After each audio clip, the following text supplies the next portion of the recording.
इस कहानी की शुरुआत इस कहानी की फ्लैशबैक से होती है, यानी कि 1988 में, जहां पर हमें दिखाया जाता है हैंक पिन और उसकी वाइफ जेनेट पिंग को, और उसकी एक छोटी सी बेटी भी होती है जिसका नाम होता है होपिन, जो फिलहाल 6 साल की होती है। यहाँ पर हमें पता चलता है कि वे दोनों किसी एक छोटे से मिशन के लिए घर से बाहर जा रहे होते हैं, और तब हमें यह भी पता चलता है कि वो दोनों शील्ड के लिए काम किया करते हैं, और वो एक सीक्रेट मिशन पर होते हैं जहाँ पर उन्हें एक मिसाइल को एक शहर पे गिरने से रोकना होता है। उस मिसाइल का साइज इतना बड़ा होता है तो वे उसे रोकने के लिए अपने आप का साइज छोटा करके उसके कंपोनेंट को खराब करके मिसाइल को डिसेबल करने की कोशिश करते हैं।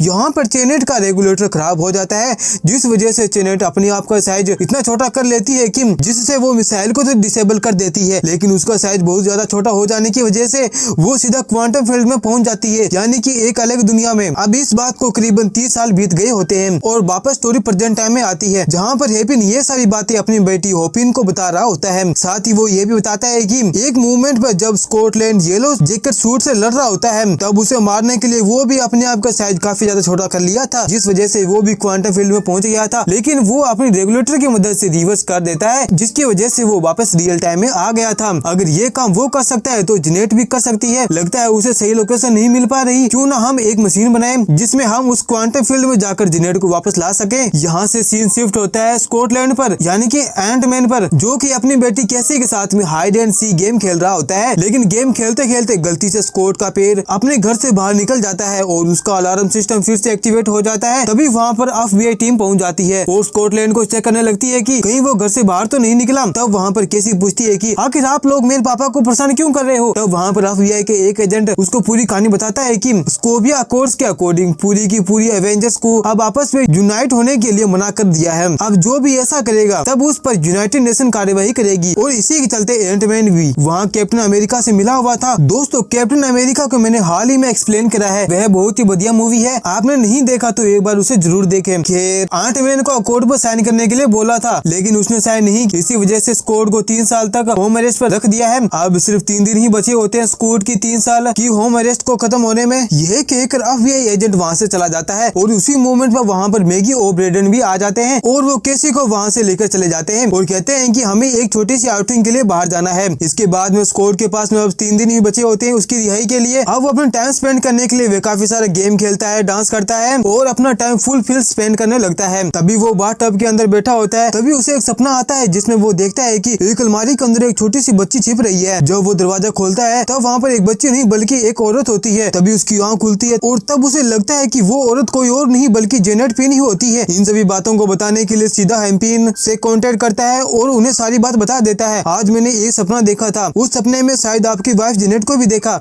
ये सुनते ही हैम्पिन और होपिन बिल्कुल शॉक हो जाते हैं। इसके बाद में स्कॉटलैंड कॉल को कट कर देता है। जब अगले दिन स्कॉटलैंड की नींद खुलती है तब उसे पता चलता है कि उसे किडनैप कर लिया गया है होपिन के थ्रू। स्कॉट होपिन से पूछता है कि अगर मैं तुम्हारे साथ में हूँ तो आखिर घर में कौन है, क्योंकि मुझे तो होम अरेस्ट पर रखा गया है, अगर मैं वहाँ पे नहीं मिला तो मेरी सजा और बढ़ जाएगी। और तब वहाँ पर होपिन कहती है कि तुम इस बात की टेंशन मत लो, वहाँ मैंने अपना एक एजेंट छोड़ दिया है जो सेम टू सेम तुम्हारी कॉपी कर रहा है और जिस पर एफबीआई को शक भी नहीं होगा। इसके बाद में वो दोनों पहुंच जाते हैं लैब के अंदर, जहाँ पर हैम्पिंग बताते हैं कि जब तुम्हें वो सपने आया उसके जस्ट 5 मिनट पहले ही मैं इस क्वांटम मशीन के ऊपर काम कर रहा था, मगर इस मशीन की ओवर पावर हो जाने की वजह से ये मशीन बंद पड़ गई थी, मगर ये मशीन एक सेकंड के लिए चालू हुई थी और उसके जस्ट 5 मिनट बाद तुम्हारा कॉल आ गया। इसका मतलब ये है कि जेनेट अभी भी जिंदा है और मैं उसे वापस इस दुनिया में लाकर ही रहूंगा। जहाँ पर स्कॉट ने सपने में जो देखा वह सब कुछ उसे बता देता है। अब वो फिर से अपना काम करना शुरू कर देता है। तभी उन्हें पता चलता है कि इस मशीन को एक कंट्रोल की जरूरत है, जहाँ दोनों को पता चलता है कि कंट्रोल सिर्फ एक ही बंदे के पास में मिल सकता है, जिसका नाम है सनी बुज। दोनों मिलकर सीधा सनी बुज के पास में पहुंच जाते हैं उस कंट्रोल डिवाइस को लेने के लिए, लेकिन वहाँ पर सनी कहता है कि मैं इस कंट्रोल डिवाइस को तुम्हें दे तो दूंगा, लेकिन उसके बदले जब तुम उस पूरी लैब को मेरे साथ बेचने का वादा करो। मेरे पास में एक ग्राहक है जिसकी बोली स्टार्ट होती है 700 मिलियन से। ये सुनते ही होपिन बिना डिवाइस लिए वहाँ से निकल जाती है। थोड़ी देर में वो फिर से अपने एंड एनल वाक सूट के साथ में आती है और उन सभी की बैंड बजा देती है और वहाँ से वो डिवाइस लेकर निकलने वाली होती है, लेकिन तभी वहाँ पर घोस्ट आ जाती है। उस डिवाइस को खुद ही लेकर भाग जाती है। दरअसल घोस्ट किसी भी चीज के आर पार हो सकती थी, वहीं वेन के पास में ये शक्ति होती है कि वो अपने शरीर को छोटा बड़ा कर सकती है। यहाँ तक वेन ने होपिन के सूट पर भी पंख लगा दिया होता है। उन दोनों के बीच में एक शानदार फाइट होती है। इसी चीज का फायदा उठाकर घोस्ट उस कंट्रोल डिवाइस और एक छोटी सी लैब को अपने साथ लेकर निकल जाती है। इस बात से हैम्पिन काफी ज्यादा परेशान हो जाते हैं। साथ ही हैम्पिन, स्कॉटलैंड और होपिन तीनों मिलकर सोचने लगते हैं कि आखिर हम कैसे लैब और उस कंट्रोल डिवाइस डिवाइस को वापस ला सकते हैं। इस बात का पता लगाने के लिए हैंपिंग वहाँ अपने एक पुराने साथी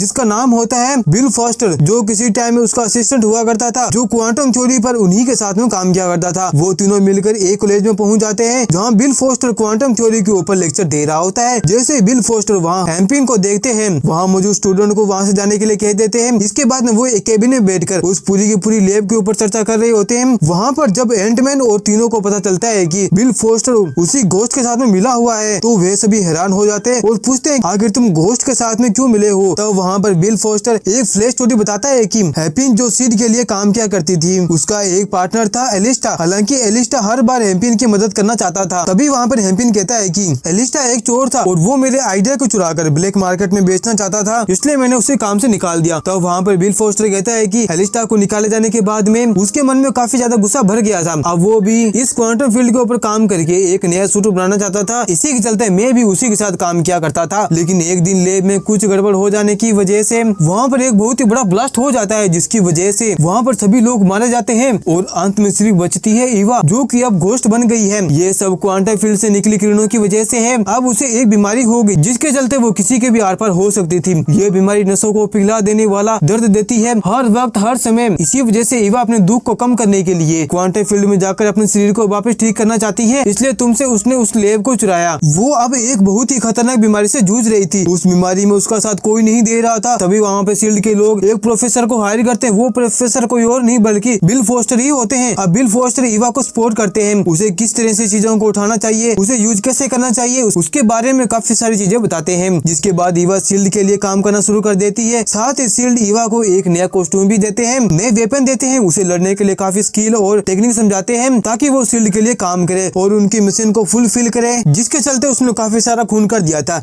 जिसके बाद स्कोबिया अकॉर्ड्स के अकॉर्डिंग शील्ड को बंद कर दिया गया। फिर वहाँ से बिल फॉस्टर ईवा को अपने साथ लेकर निकल गए थे। उन्होंने डिसाइड कर लिया था कि वो क्वांटम फील्ड की शक्तियों के साथ में ईवा की पुरानी बीमारी को ठीक कर देंगे। तभी वहाँ पर हैंपिंग अपना दिमाग चलाकर वो सभी वहाँ से स्किप कर जाते हैं। ये सभी सीधा जंगल में जाते हैं। फिर ये जंगल में जाकर फिर से उस लैब को फिर से बड़ा करके फिर से जेनेट को पाने की कोशिश करते हैं। वो वापस से मशीन को चालू करके वहाँ पर जेनेट की लोकेशन का पता लगाने की कोशिश करते हैं और जैसे मशीन स्टार्ट होती है फिर से क्वांटम रियान के अकॉर्डिंग जेनेट और स्कॉटलैंड के दिमाग एक ही हो जाते हैं। तभी स्कॉटलैंड बिल्कुल जेनेट की तरह बिहेव करने लग जाता है और उन दोनों को बताती है कि तुमने कोड्स को गलत डाले हैं, जिसकी वजह से तुम मेरी लोकेशन को पता नहीं लगा पा रहे हो, और वो सभी कोड्स को बिल्कुल ठीक कर देती है। अब उन्हें पता चलता है कि अब उनके पास वाले सूट पहनकर मुझे बर्बाद कर देंगे, क्यों ना मैं इसमें सीबीआई को सपोर्ट लूं। फिर वो अपने एक खास आदमी को बताता है कि मुझे हैंपिंग और होपिन की लोकेशन का पता चल गया है और वो उन्हें उसकी लोकेशन बता भी देते हैं। अब थोड़ी ही देर में उस जंगल की लोकेशन पर एफबीआई की पूरी टीम पहुंच जाती है, जिस वजह से हैंपिन और होपिन को अपना काम बंद करना पड़ता है और पुलिस उन्हें अपने साथ ले जाती है। अब थोड़ी देर में स्कॉटलैंड भी पुलिस स्टेशन पर पहुंच जाता है और उन दोनों को वहां से निकाल लेता है। अब उसके पास में सिर्फ 1 ही घंटा बचा होता है, लेकिन तभी वहां पर घोस्ट पहुंच जाती है और उस लैब को लेकर वहां से भागने लगती है। तभी वहां पर एंटमैन फिर से आ जाता है और उस लैब को अपने पास में लेने की कोशिश करता है। इसी भागम भाग में हैंपिंग अपने एक डिवाइस में बैठकर सीधा पहुंच जाता है क्वांटम फील्ड में, जहाँ पर वो काफी ज्यादा छोटा हो जाता है और उन्हें सारी चीजें काफी बड़ी दिखाई देने लग जाती है। अब वहाँ हैंपिंग अपनी मशीन को ऑन करके जेनेट की सेल लोकेशन का पता लगाने लग जाता है। वहीं दूसरी ओर अब वो लैब भी काफी छोटी हो जाती है और घोस्ट उस लैब को लेकर भाग रही होती है, क्योंकि उसे भी अपनी बीमारी को ठीक करना था, वो भी 2 हफ्तों के अंदर, वरना वो मारी जाएगी। वहीं सनी बुज भी उस लैब के पीछे पड़ चुका था। वो उस लैब को लेकर शिप के अंदर बैठ जाता है और उस शहर से दूर जाने लगता है, लेकिन एयर मूवमेंट में वहाँ पर एंटमैन पहुंच जाता है। वो अपना साइज बहुत ही बड़ा कर लेता है और तैरता हुआ उस शिप के पास में पहुंच जाता है और सनी बुज से वो लैब अपने पास में ले लेता है और बंदरगाह की तरफ लैब को फेंक देता है। वहीं दूसरी तरफ होपिन को जेनेट मिल जाती है और वो जेनेट अपने डिवाइस में बैठकर बाहर आने की कोशिश करते हैं। वहीं होपिन रिमोट कंट्रोल से उस लैब को अगेन ओरिजिनल साइज में ले आती है। अब फाइनली वो हैंपिन और जेनेट क्वांटम फील्ड से बाहर आ जाते हैं और उन्हें वहाँ पर घोस्ट दिखाई देती है। तब जेनेट घोस्ट के पास में आकर कहती है कि मैं तुम्हारी प्रॉब्लम को समझ सकती हूँ, क्योंकि मैं भी इसी दर से गुजरी हूँ। और जैसे ही वो अपना हाथ ईवा के सिर पर रखती है तभी वो नॉर्मल इंसान में बदल जाती है, उसकी सारे दर्द चले जाते हैं। लेकिन अभी तक पुलिस उनके पीछे पड़ी होती है। तभी स्कॉट अपना दिमाग यूज करता है और अपने सूट को 100 फीट करके उस बिल्डिंग के पीछे छुपा देता है, जिससे पुलिस वालों को लगता है कि वो सभी बिल्डिंग के पीछे छुपे हो सकते हैं, लेकिन वो उन्हें चकमा देकर वहाँ से भाग जाते हैं। अब फिर से स्कॉटलैंड अपने आप के साइज चिंटी जितना बनाकर उस जगह से निकल जाता है। अब एफबीआई टीम को लगता है कि स्कॉट अभी तक अपने घर पे है और अब उसने 3 साल को पूरा कर लिया है। और इसी के साथ यहाँ पर मूवी की हैप्पी एंडिंग होती है, जहाँ पर जेनेट और हैंपिंग एक बीच पर एक शानदार घर में रहने लग जाते हैं। वहीं दूसरी ओर होपिन और स्कॉट के बीच में दूरियां कम हो जाती है और अब कैसी के साथ में वो अपनी जिंदगी को जीने के लिए तैयार हो जाते हैं। वहीं लुइस और उसके साथियों को एक नया प्रोजेक्ट मिल जाता है क्योंकि उन्होंने एक कैमरा की नई कंपनी खोली हुई थी। और इसी के साथ में ये मूवी यहीं पर समाप्त होती है। और इसी के साथ ये मूवी यहीं पर समाप्त होती है। आपको ये मूवी कैसी लगी लाइक और कमेंट करके मुझे जरूर बताएं। जब तक मिलते हैं अगली वीडियो में, जब तक के लिए बाय बाय।